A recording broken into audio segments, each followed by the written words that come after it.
আসসালামু আলাইকুম খামারি ভাই বোনেরা, আশা করি আল্লাহর রহমতে আপনারা সবাই ভালো আছেন। আপনাদের দোয়ায় আমিও ভালো আছি। আজকে আমি আবারও খামারের নতুন করে সোনালী সুপার হাইব্রিড মুরগির বাচ্চা নিয়ে এলাম। আপনারা অনেকে আমার কাছে নিয়মিত জানতে চেয়েছেন, ভাই বালিতে মুরগি পালন করলে কোনো সমস্যা হয় কি। আজকে এই বিষয় নিয়ে বিস্তারিত কথা বলবো।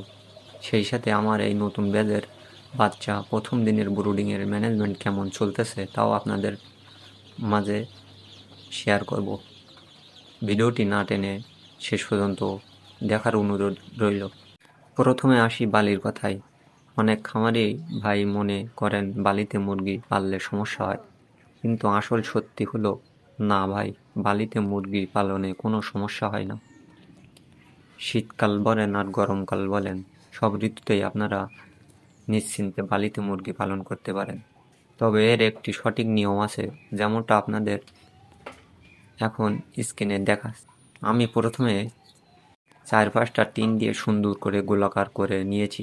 এরপরে নিচে বালি এক লেয়ার করে সম্পূর্ণ দিয়েছি।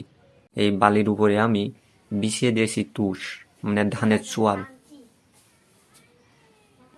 আর সর্বশেষ তুষের উপরে খবরের কাগজ পেপার সুন্দর করে বিছিয়ে তার উপরে বাচ্চাগুলো ছেড়ে দিয়েছি। এখন প্রশ্ন আসতে পারে, এই খবরের কাগজ আমি কতক্ষণ রাখবো?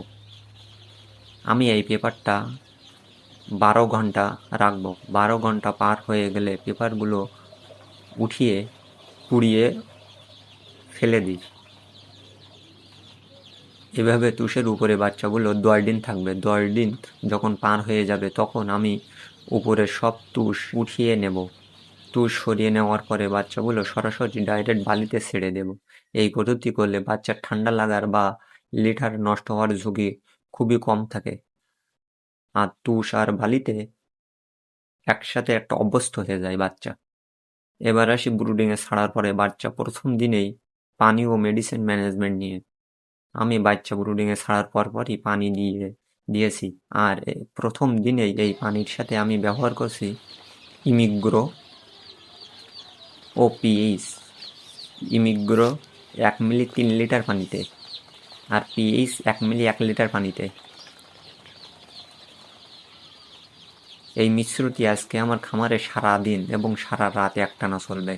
আগামীকাল থেকে দিনের বেলা থেকে অ্যান্টিবায়োটিকের কোর্স করব। ব্রুডিংয়ের সবচেয়ে গুরুত্বপূর্ণ বিষয় হলো তাপমাত্রা নিয়ন্ত্রণ। আমি আমার খামারে প্রথম সপ্তাহে 32 থেকে 35 ডিগ্রি সেলসিয়াস তাপমাত্রা রাখি। দ্বিতীয় সপ্তাহে কমিয়ে 30 থেকে 32 ডিগ্রি তাপমাত্রা রাখি। তৃতীয় 26 থেকে 28 ডিগ্রি তাপমাত্রা সেট করে দিই। তবে মনে রাখবেন, বাইরের আবহাওয়া যখন যেমন থাকবে সেই আবহাওয়ার সাথে তাপমাত্রার ম্যানেজমেন্টটা ঠিক রাখবেন। আপনারা দেখতে পাচ্ছেন আমার খামারে ব্রুডিংয়ের তাপমাত্রা ঠিকঠাক আছে।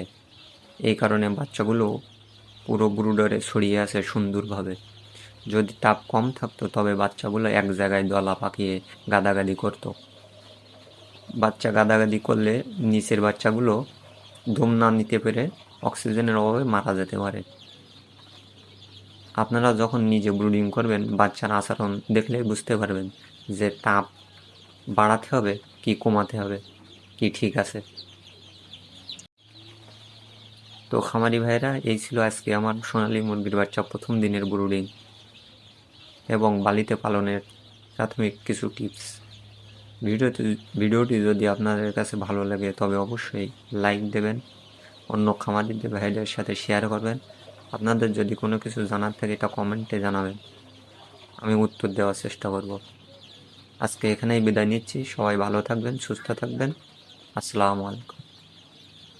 মাঝে র্যাগিং এর বিষয়ে ছোট্ট একটি ভিডিও নিয়ে আসলাম। এই যে দেখেন, র্যাগিং মেশিন দিয়ে আমরা লিডার নাড়াচ্ছি। এই দেখেন, জাস্ট এ মাথা থেকে ও মাথা চালাই গেলেই হবে। এই দেখেন, একদম হাতে নাতে দেখেন।